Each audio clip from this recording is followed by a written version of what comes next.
Valkyr is up until this point one of the oldest frames to go without any improvements, but with the release of Isleweaver she's gotten a fairly large overhaul to her passives and abilities, with very mixed reactions from the community for various reasons when the rework was first announced, and let me tell you now, she might be one of the most spectacular frames after it. I even think that she's the best melee frame in the game right now, or at least the most enjoyable. Her kit has been overall improved and is significantly more engaging. She has a new lease on life in the current sandbox of Warframe, so let's break down what's changed with her abilities, how she now plays, and some builds to serve as some inspiration for a Valkyr of your very own.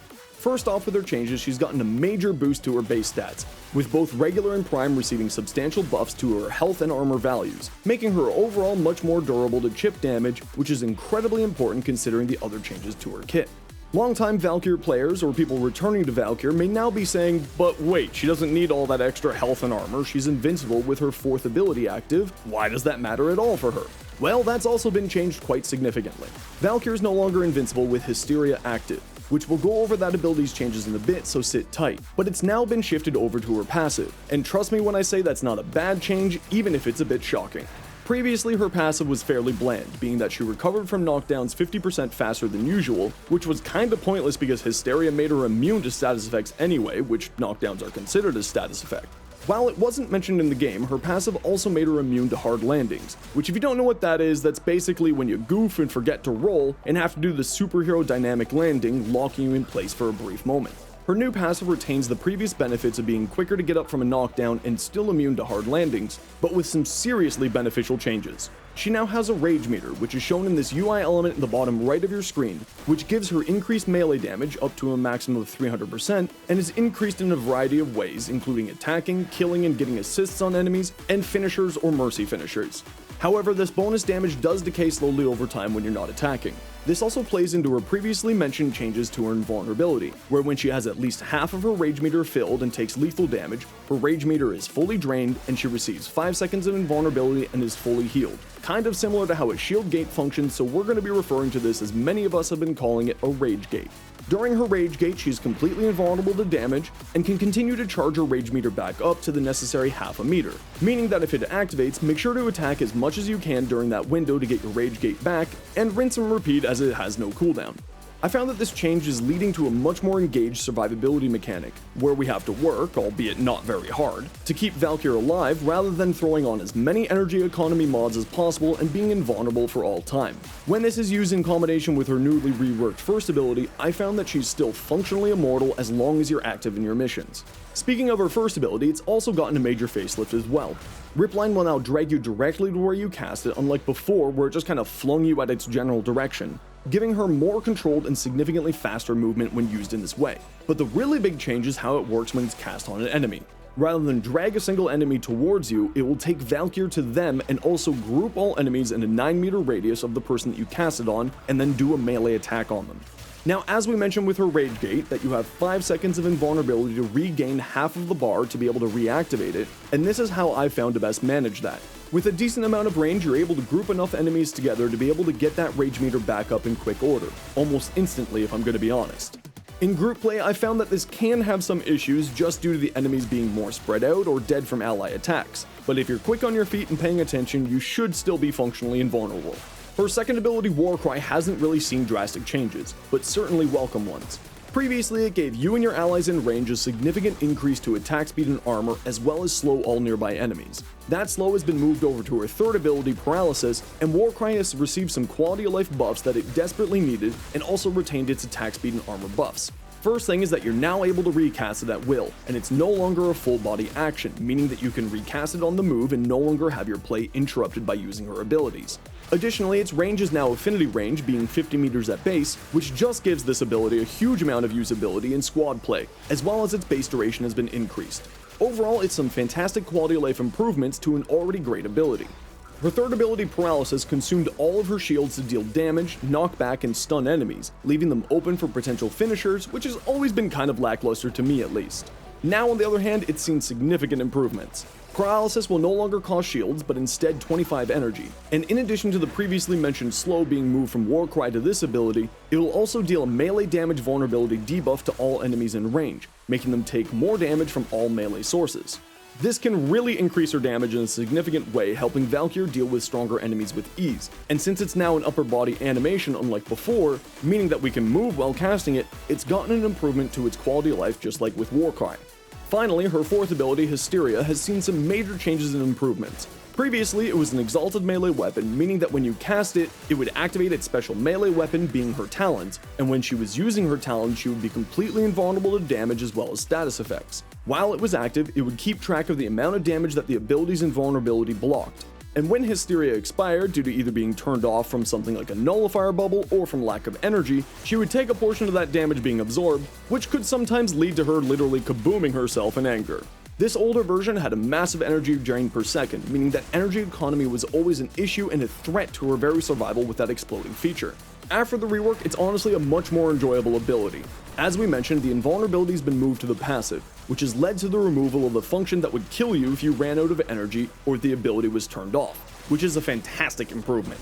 Now, while in Hysteria, she'll gain 3 times the amount of armor from Warcry, giving her some pretty insane levels of protection from that. It's also had its energy drain massively reduced, improvements to the stance's attack patterns and damage to make her attacks more fluid and significantly higher amounts of damage, gain combo counter faster, increased range on her claws, the health regeneration function is changed from a percentage of the enemy health to a set amount that scales with strength on hit, and also retained her status immunity that it previously had as well.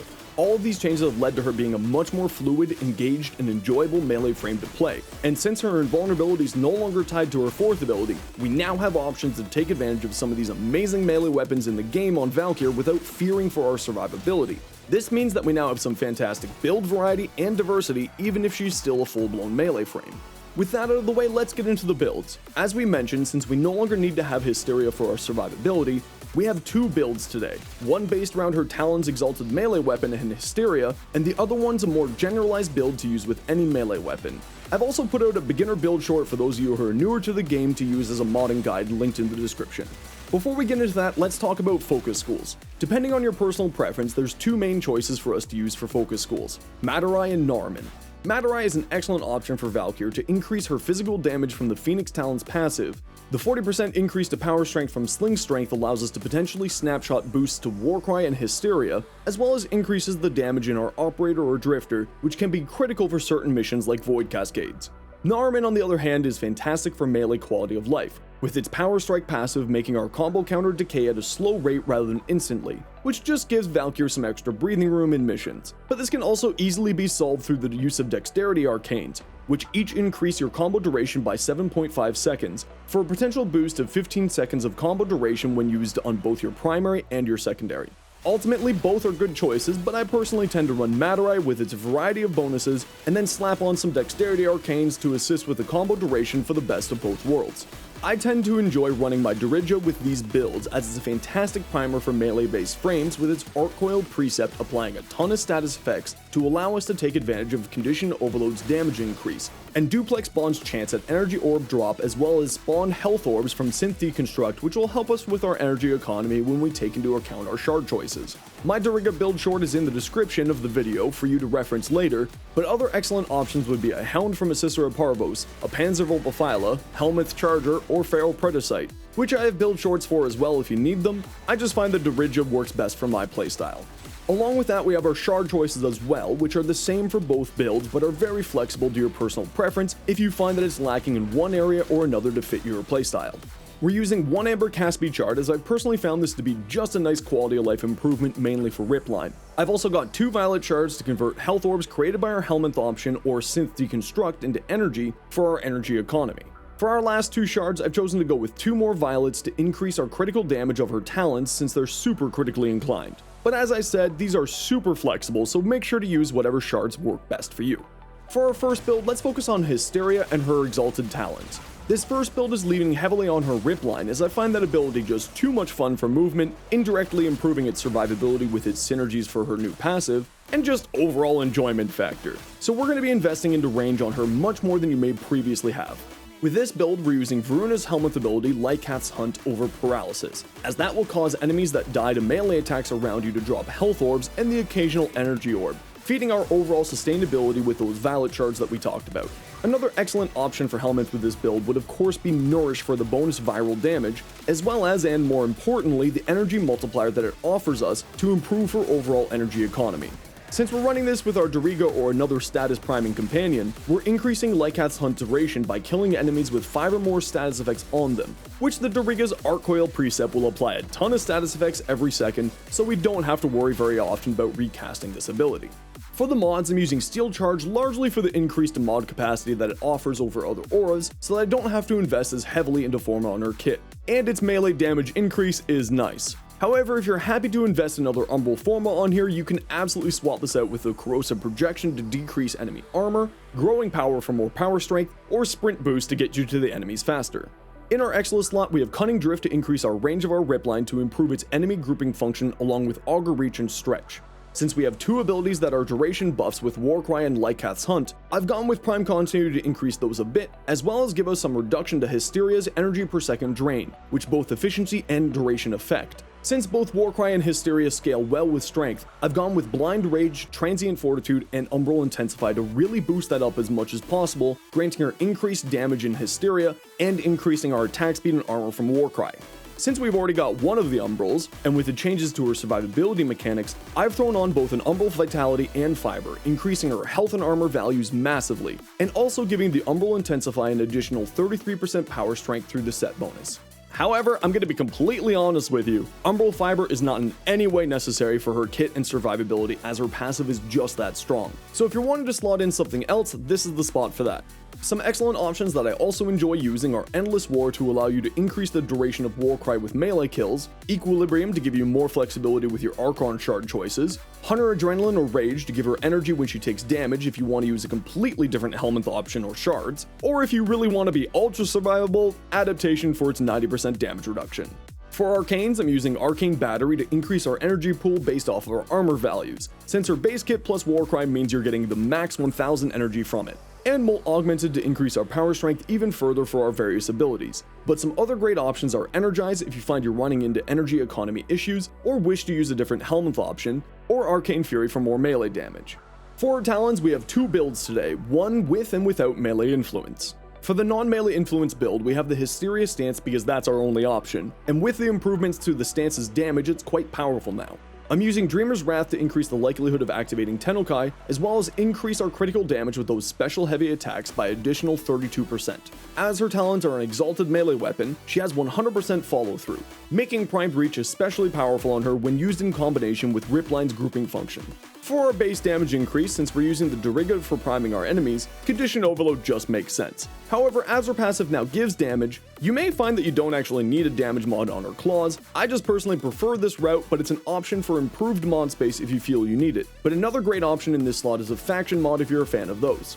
As her talons are heavily critical chance based, we're running Galvanized Steel to increase our critical chance and damage, and Blood Rush with Gladiator Might set bonus to boost that even higher. With an incredibly low 10% base status chance, I've gone with pure elemental damage over 60/60s, and I've found that Viral works really well on her kit now that her talons are primarily slash damage. So I've gone with Prime Fever Strike and North Wind to give us as much damage as possible. Now this last mod slot is totally a flex spot. I've chosen to go with Organ Shatter as I personally like to have as much critical damage as possible, but you could throw on another elemental mod like Molten Impact or Shocking Touch, a 60/60 element mod for more damage and status chance, Spring Loaded Blade for even more range, or this could be the faction mod spot if you also want to keep Condition Overload. For Arcane with this build, I've gone with Melee Exposure, as since I'm casting Ripline so frequently, it's always at its maximum damage value, increasing her claws damage even further. For the other Talons build, we're focusing more around melee influence to spread elemental effects to all enemies within 20 meters, as well as leaning into our critical chance as it's just too good to pass up on. As we mentioned, her talents have a completely terrible 10% base status chance, but we can manage now that Weeping Wound works on exalted weapons after the Techrot Encore Exalted rework, and her incredible attack speed. With that in mind, we once again have the Hysteria stance, and we're using Discipline's Merit to give us a free heavy attack every 4 attacks, but feel free to throw on whatever Tennocon mod makes the most sense for your playstyle. We once again have Condition Overload here for our base damage when combined with melee influence and the Doriga. To fuel our crits, we have Galvanized Steel once again to increase our critical chance and damage, with Blood Rush getting us into the guaranteed red crit territory quite easily. Since we're trying to make this low status chance work, we're going to need Weeping Wounds to bring that up to something that looks reasonable. From there, I've gone with Vicious Frost and Virulent Scourge to give us viral and 120% more status chance, and Shocking Touch to give us the needed electricity to activate melee influence. If you have it, Voltaic Strike is also a valid option here as well to increase your overall status chance if you'd like to go that route. But I went with Shocking Touch to increase the likelihood of electricity being activated over the other statuses. Since her talons are now mainly slash damage, Galvanized Elementalist will increase the slash damage and electrical dots by quite a lot, and give us some much needed status chance. If you decided to go with Nourish instead of Lightcath's Hunt, or are running Viral on your status priming companion, I'd think about swapping out the Viral for Gas or Blast, as they too will be spread by influence and gain bonus damage from Elementalist. Our second build is based around removing Hysteria since we no longer need it for her survivability, as it's now a part of her passive, and instead helmething over it, as with this build we're focusing on using other melee weapons instead. This allows us to keep her paralysis to help deal damage through its melee damage vulnerability debuff to deal with some of the harder enemies in the game like mini-bosses, Thrax, or Demolishers, giving her some extra damage and group utility in those situations. As we said earlier, we'll be using the same shard and companion options as our previous build, as I set that up specifically to work with either of these builds, meaning that you don't need to swap around things if you don't feel like it, but there's a lot more freedom with her shards with this build due to less energy concerns. For helmet options, it's largely going to depend on what melee weapon you're using with her. If you're going over a heavy damage over time status effect weapon with the likes of melee influence, then Rhino's Roar is an excellent option to how it interacts with dots, where it applies its bonus value twice, once on its initial effect and once again when it deals the damage over time aspect. However, I absolutely love Kulavo's Wrathful Advance, Mirage's Eclipse, and Grendel's Nourish on here as well, just to give you some ideas, as the build will basically be the same either way with any of those options, but for today we're using Roar. For this build, we have Growing Power to increase our Helmet and Warcry's strength, but just like with the previous build, use whatever one that makes the most sense for you, your playstyle, and mod capacity. Since Valkyr's status immunity and thus knockdown immunity is tied to Hysteria, I've gone with Prime Sure-Footed just so I don't ever have to worry about knockdowns. But if you don't have it, Power Drift is an excellent option, as remember her passive increases your knockdown recovery by 50%, so Prime Sure-Footed certainly isn't necessary, but more of a quality of life thing. Seeing as we've got two buffs that both scale really well with strength in Warcry and our Helmet, we're once again going with Blind Rage and Umbral Intensify to really improve them. I'm also using Umbral Vitality to improve her survivability further, and to improve Umbral Intensify's strength from the set bonus. With this build, I've gone with Eternal War to help with our energy economy, as we won't be needing to recast it every 25 seconds, but I also like the set it and forget it of Eternal War so that I only need to be watching out for one buff timer. This is absolutely a flex spot and can be swapped out for Adaptation for more damage reduction, Umbral Fiber to increase our set bonus and our survivability, Overextended for more range for Riplight's grouping function, or Transient Fortitude for even more strength. Either way, I've thrown on Prime Continuity to increase the duration of our buffs just to make our lives a bit easier. I'm also using Archon Stretch and Augur Reach here once again to increase our range of Ripline's grouping and the radius of our helmet's buff for our allies, and Archon Stretch's energy regeneration function can be activated by our companions, and finally we have Prime Flow to increase our energy above 500 both for our own casting and also for the critical damage bonus from our other variety of Violet Shards. For Arcanes for this build, I enjoy Molt Augmented for the more power strength, and Arcane Fury to increase our melee damage even further. But some excellent options are Avenger if you feel like you need more critical chance, Energize if you're struggling with energy or want to swap out those Violet Shards, or really any other Arcane that you enjoy most, as honestly the Arcane choices aren't super critical to this build's success. Overall, I think that this rework is stellar. Her abilities and passive are much more engaging, enjoyable to use, and honestly she's just so much more fun. The improvements to Hysteria's damage and overall flow of combat make her Exalted Melee much more fun and impactful in missions, and the other quality of life improvements to her abilities really just improve the flow of her playstyle. The fact that we can now use any melee weapon with her due to the changes to her passive in Hysteria means that we can finally play with whatever melee we want without sacrificing our survivability and still be able to play her at all levels in the game.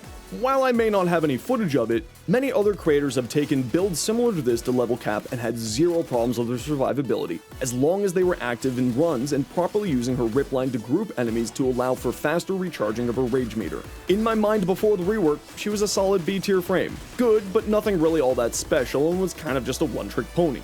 But now with these changes, if she isn't the best melee frame in the game, she's certainly a top contender for that position. But what do you think of my builds, and what do you think about the rework now that we have it in our hands? And what are you running on your Valkyr? Let me know in the comments, a like is always appreciated, sub for more tips, and swing by my Twitch if you need any help.